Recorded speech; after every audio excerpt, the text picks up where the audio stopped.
Steve here with Table Rock Tea Company. This video is a little bit somber for me. I don't know if any of you will really care to even listen to what I'm about to say or that you'll necessarily understand. But this is about the political side of the tea industry here in America. We, as you know, are one of the pioneers of US grown tea. We're not the only ones. We're certainly not the first. We certainly won't be the last. We're not the biggest. We'd like to think we're the best. But there are just not many of us on a commercial level. There's just a handful. There are plenty of people that grow tea. If you go to different websites, you'll see that there are 60 or so people registered on, different groups or whatever that would be. But I kind of qualify commercial tea as whether or not you're USDA, FDA approved, you're trying to make a go of it to make a national brand, that kind of thing. When you go by those specifications, there are very few of us here in the continental US doing that. And the reason that I'm posting this video now is because one of my good friends in the industry, Bob Sims, passed away in March this month. Just a couple days after my birthday, actually. I still have his text where he said, "Hey, happy birthday. Your tea planting looks great." And anyway, so Bob was one of the first ones to really take me in and welcome me as a friend in the industry, which we have now come to find is a lot more cutthroat behind the scenes than most people realize. And, a lot of nasty things have been done to us over the years for sure in this industry, and probably depending on who you ask, they would say that we haven't been the nicest player either. We try to be, but anyway, facts often get spun and different things. But anyhow, with Bob's passing, that was sort of one ally in this industry that was removed from us.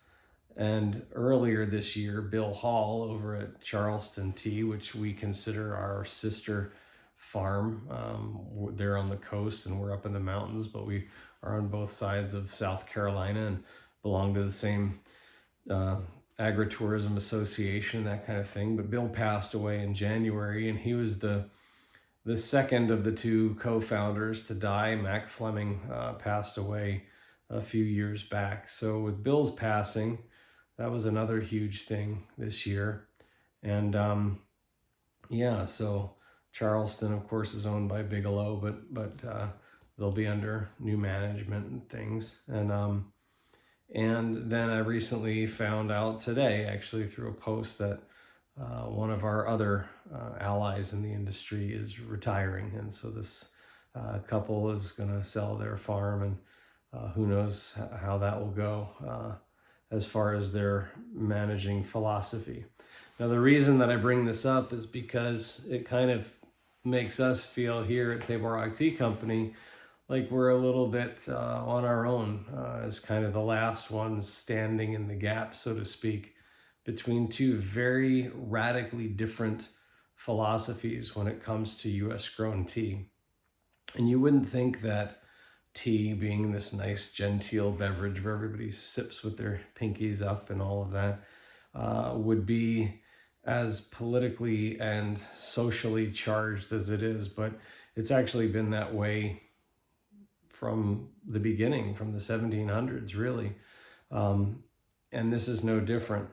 But with US grown tea in particular, and this is why I guess I'm posting this video, to say that, those of us, on the one side really can use your support for sure. There are a lot fewer of us than on the other track. And I'll explain to you the difference between the tracks. So this is not my first rodeo. I've been involved in several different industries, and I kind of see how things go in business. I have a pretty keen eye for that.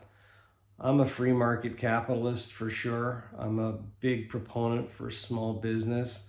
I don't like regulation. I think there's enough barriers to entry. Anybody who's ever started their own business can tell you that. It's hard to make it already. So pile some other things on top of that, and it really makes it difficult. So for me, I'm all about independence. I'm about freedom. I'm about um, the small business that bootstraps it and lives out the American dream, and the space happens to be tea. On the other side, and it's a much more powerful side, you'll understand why in just a second. But on the other side of the American tea industry, because you have to understand that tea is a bit of a wild west right now in the United States. There are not many of us. It's a new industry, so to speak, for this country. And so we're all sort of staking our claim here, so to speak. On the other side of the industry, you have people that at first it sounds wonderful. They talk about getting everybody together, doing things collectively. They try to partner with universities and local governments under what at first is unity and let's figure out what the best practices are for growing. It all sounds great. However, like I said, it's not my first rodeo. Given the connections that are tied to grants and, like I said, universities and governing bodies, local governments, those things that are considered best practices quickly becomes standard of practice. And once that happens, then you're into regulation. And if you're not the lead dog, so to speak, the view is always the same, right? And so the people that are at the forefront of those kind of movements, like I said, it all sounds nice in the beginning, but once they're in that position of power determining the standard of practice, they're always 2 or 3 steps ahead of everybody else. Not only that, it really raises the barriers to entry for anybody to start, because you have so many things to check off the box that it makes it so not worth it. People ask us all the time, how come there aren't more tea companies in the United States, like on the scale of ours?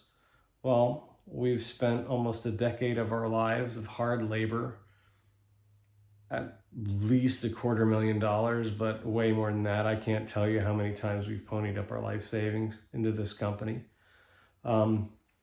But to me, again, that's part of what makes us American, so to speak. It's that fierce independence. And so I really don't like to see a trend toward a socialist agenda, so to speak, even though it's not promoted as such. I've seen this happen in the soap industry. I've seen this happen in the water industry. I've seen this happen in many industries. And so it's just a few short steps before basically any kind of chance for a mom and pop startup to happen is so overregulated that it's done. So I push back really hard on social media with that. I push back hard in the forums and in my speaking engagements. And it's not very well received, I can tell you that.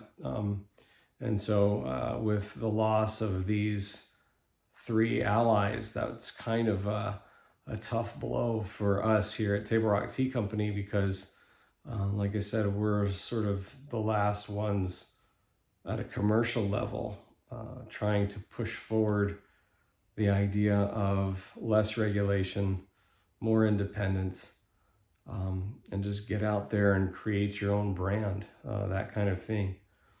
Now, I know that some of you who are in the industry will listen to this and think, he's full of it, he doesn't know what he's talking about. I really wish you were right, but I know I'm right. And like I said, I've seen this too many times in other industries. So anyhow, a little bit of a sobering video, but that's the politics behind tea. And so for those of you out there watching that appreciate small business, that appreciate free market capitalism, that appreciate garage companies and startups and putting in everything you have and taking the risk, please give us your support. Definitely, especially in these times as we see crazy economics and things that we haven't. We've tried to keep our prices down as much as we can for sure, but it's still expensive to buy our tea compared to say Lipton or whatever. But we sure do appreciate the support in that. And prayers, like I said, I pray that more people espouse the philosophy that we do. We're certainly trying to teach that. There are some fledgling growers coming up, and if you're one of them listening to this video, I hope you really consider, when you look at some of the organizations and groups out there for tea, that you don't drink the Kool-Aid, as we say. It's not as kumbaya and we are the world as you might think at first glance.